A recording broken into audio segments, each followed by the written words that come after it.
What I'd like for you all to do in a thought experiment is the following. Take the joke that UKIP candidate Carl Benjamin made.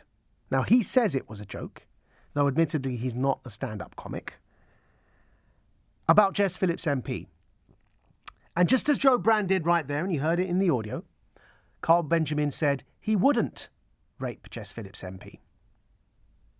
And part of his defence was, I said I wouldn't do it, not that I would do it. But he was, in a rather disgusting way, may I add, publicly musing about whether or not he could be bothered to rape a woman. Of course, there was outrage. He was investigated by the police, just as Joe Brand was. In neither case was action taken. Now, if you're to the left of our politics, how did you react when Carl Benjamin did that?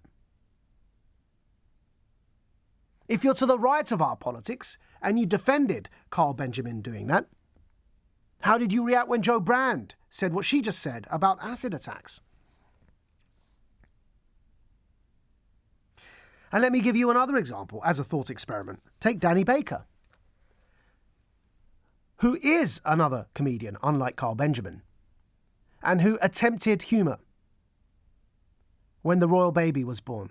You know, that baby that sounds like they belong in a South London council estate selling second-hand T-shirts from the back of a car. Archie Harrison. Hello, mate, my name's Archie Harrison. What's your name? That royal baby.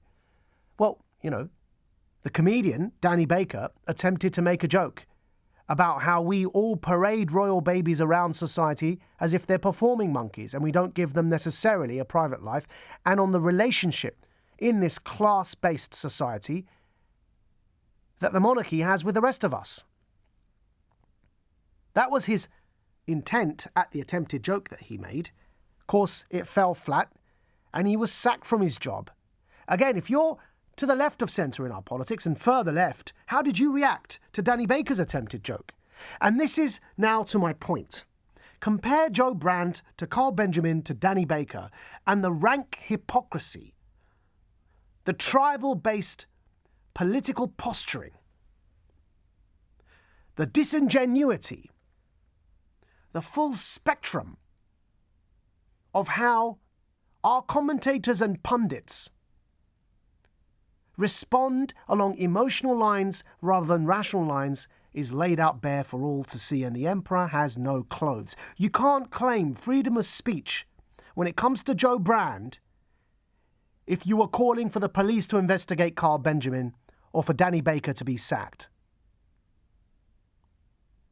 You can't claim that what Joe Brand has said is highly offensive and she should lose her job and she'll be hounded out, and that it's an incitement to violence if you were sniggering and giggling at what Carl Benjamin said, on the other hand, when it came to Jess Philips. The sheer rank hypocrisy involved here disgusts me. The stench of it blocks my nose on both sides of our tribalistic politics.